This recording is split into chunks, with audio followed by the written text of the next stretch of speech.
guys. The last video I posted was filmed several months ago, so I feel like I haven't talked to the camera in a really long time. The reason for that being that my spring semester was just really packed with work and school, and then I did end up getting cast in the play I had mentioned in my Celebrating Rejection video, where I was reached out to by the director to audition for the play. I ended up getting in, and so the dates for that ended up kind of getting shifted sooner. So I went into it at first thinking, oh, this is not going to overlap too much with school, but then it ended up overlapping pretty much exactly with the last half of my spring semester. So it was just super packed, and all of my energy and kind of creative juices went towards the play and school and work and everything. So here we are. I am on break. I actually only have about a week and a half left of my break before summer semester starts, so it's going too fast. It's going way too fast, but I am looking forward to summer starting and just kind of getting back into the swing of school again. And summer semester is only going to be 10 weeks compared to the usual 16 weeks. So I don't know whether to be excited or scared. I do want to film some content about school and kind of student life and how I don't know, how I study, my study routine, how I stay organized with school and with everything else that I have going on. Whether anyone watches it or not, it's just kind of something I've been inspired to create. So we'll see what happens. I always say that I want to do certain things, or I have certain ideas, and then the reality of balancing work and school sets in, and it all kind of just goes to hell. This video though, kind of my, I don't know, come back to talking to a camera, is about how my ED recovery is going.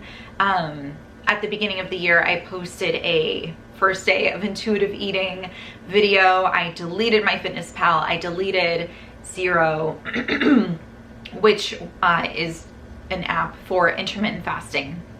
So that was deleted. And then you saw me delete my app for tracking my weight, the one that's attached to my scale, back in February, which is also the video that just went up last week. So, so you saw that. Loud car driving by. Things have been going pretty well. I definitely hit a couple of speed bumps where there were a couple of apps that I re-downloaded onto my phone, and I was using them for a couple of weeks, and then I stopped using them, and I haven't been using them, and I have recently deleted them again off of my phone after not using them for the past month or so. But that was an important experience because it helped me realize that I really did dive into the deep end when I decided to start my intuitive eating journey and my recovery journey at the beginning of the year. I'm definitely an all-in kind of person. I'm a cold turkey kind of person. I consider myself just super disciplined, but that actually isn't what's going to serve me on this journey, and I've realized that. So after those couple of speed bumps, I sort of, I don't know, I'm going slower with the whole thing, and it's working out so much better. I would consider myself in partial recovery right now, and to be fair, I'm kind of doing it on my own. I don't have any professionals assisting me. My therapist ended up retiring a few months ago, which was fine because I feel like I had done a lot of work with him. He had been my therapist for several years. He helped me a lot with my depression that came from the life transition of going through a divorce and living on my own and all of this stuff that I experienced back at the end of 2018 and into 2019. So there was just a lot that he helped me with there. When it came to my ED, that wasn't really his scope of practice, and he was honest with me about that. So we didn't really work on it a lot, even when I did have him as my therapist. So when he retired and he did give me a few referrals, I made the decision not to continue therapy for financial reasons mainly.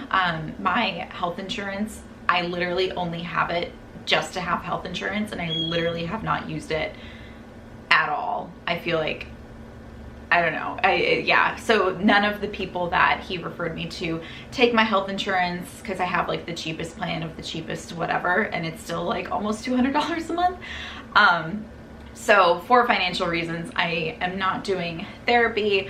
I follow several people on Instagram who do treat disordered eating, and I've thought about signing up for some of their things, but still, it's just, my budget is so tight right now that I just can't do it. So I've been doing well with what I've been doing on my own, which is just intuitive eating, or how I practice intuitive eating.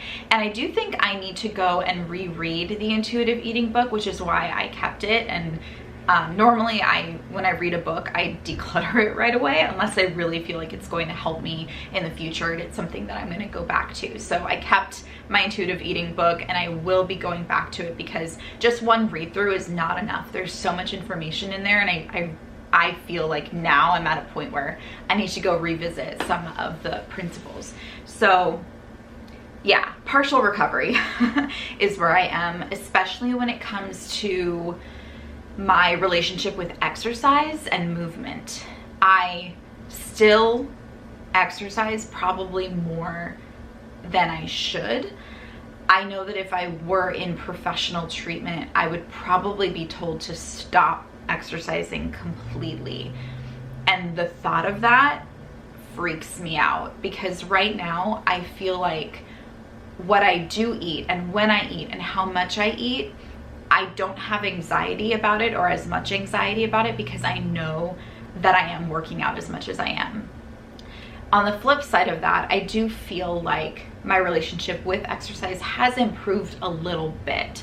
I still use my Fitbit. I'm actually not wearing it right now. It's like on my desk, which is actually a sign of growth, because I used to feel like I needed to wear my Fitbit all the time to track every single step and track my heartbeat like all the time. I don't do anything with that data anymore. I used to put that data into my Fitness Pal, and I don't do that anymore. So when it comes to exercise, I no longer take that data of whatever I perceive my energy burden to be to have anything to do with my decisions about what to eat, when to eat, how much to eat.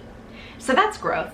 That's something, and I'm proud of that. I'm happy where I am. I need to keep maintaining the growth that I have achieved so far. I'm at this plateau point, and that's okay, because I feel like if I try to do more, I'm gonna slip down. Like, the work that I have to do that's up ahead is a very steep climb, and I need to rest where I am, if that makes sense. One good thing regarding exercise and movement is that I really didn't do any exercise that I would consider exercise when I went to go visit my family a couple of weeks ago. I had put in my calendar that I was gonna do all these runs or whatever, which is ridiculous because I haven't been running at all, even though the half marathon I signed up for that was supposed to happen at the end of March, I thought was not really gonna happen until next year, but now it's been pushed to mid-July. So I actually do need to start training for that. And running a half marathon is something I want to do before I turn 30, which is happening 2 days after the date of the half marathon. So I do need to start training for that, and I'm excited to start training for that. I'm kind of divorcing that from any sort of having to do with my body size or calorie burn or whatever. But I need to approach it strategically. Anyway, with my trip up to Folsom, I had planned on doing all these runs. They didn't happen, and I don't know, like, it was okay. It didn't affect what I was eating when I was up there. It did start to make me nervous when I came back to San Diego, I kind of felt like, oh my God, I need to jump full on into exercise and maybe should do 2 cycle classes in a day or whatever. But I didn't do that. I just kind of jumped back into my normal routine and it was fine. So it's something. It's not perfect.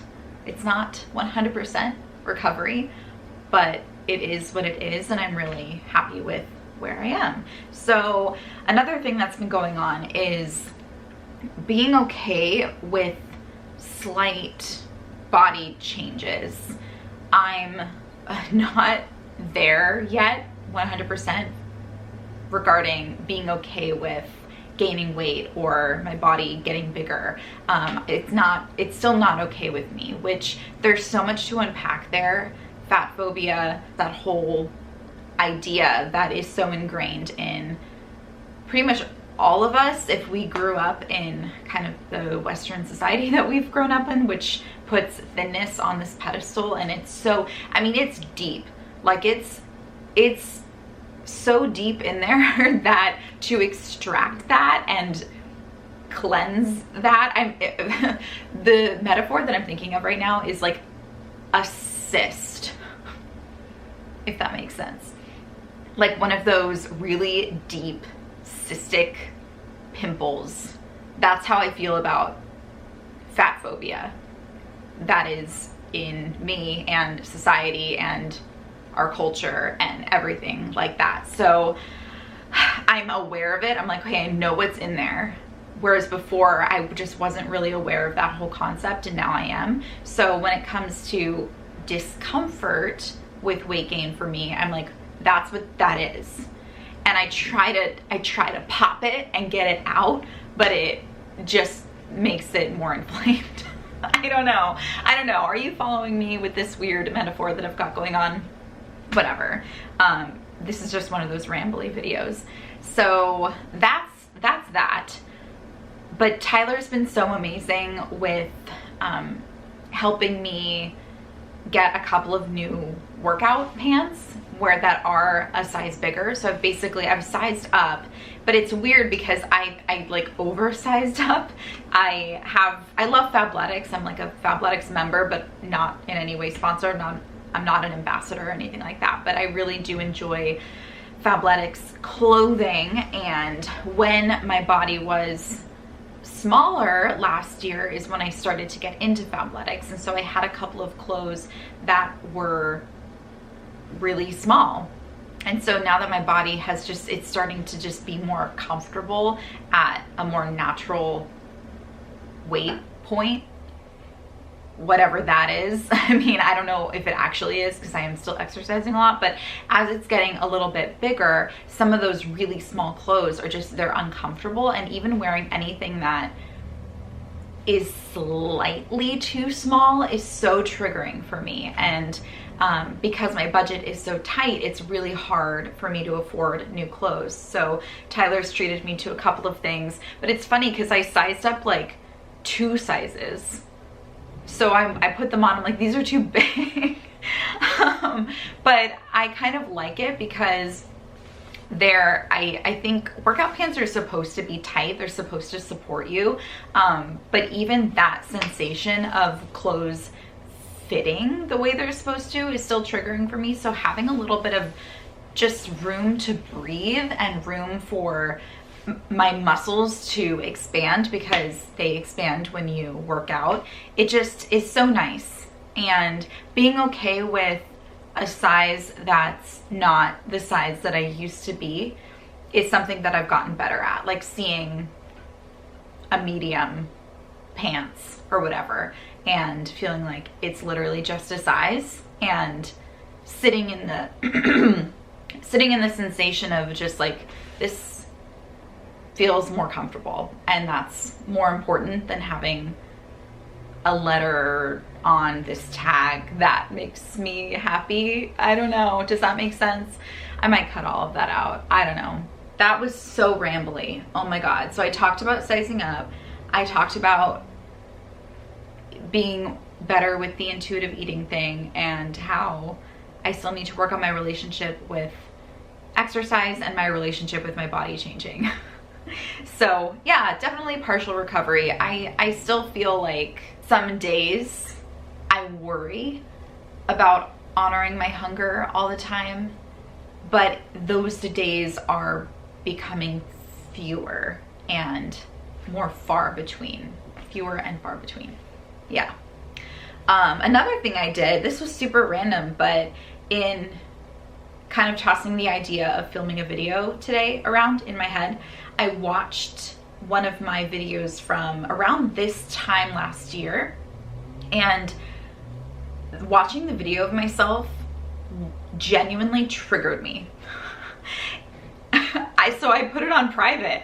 I thought, if this video triggers me, it might trigger someone else. I was just talking about my mental health in that video, and I don't know, I was looking at my body in that video and listening to some of the things I was saying. I sort of skipped around, but it triggered me. It was the weirdest thing, and so I just put it on private. I'm like, I don't want to trigger anyone else, and I also don't want to, I'm not proud of this video. I'm kind of ashamed of it. I needed to film it at the time, and I needed to post it at the time, and that's fine. I'm not mad at myself or anything. There's just a little bit of shame about it being up for as long as it was. And the reason I even looked at it was because I liked how the lighting looked, and I wanted to see, okay, where did I put my camera and where was I sitting, because I like the lighting better in this video. Because the one I posted last week of decluttering my apps on my phone, I was sitting here and facing this way, and so the light, which I am fully facing now, was only on the left side of my face, and the right side of my face was in shadow, and it bugged me. So but hey, there you go. I mean, I'm glad that it resulted in me privating a video that could have been causing harm to other people. So I don't even think I said my name. I'm Heather, by the way, and obviously I am in recovery, and it's going well. And mental health wise, I'm really good. I'm happy.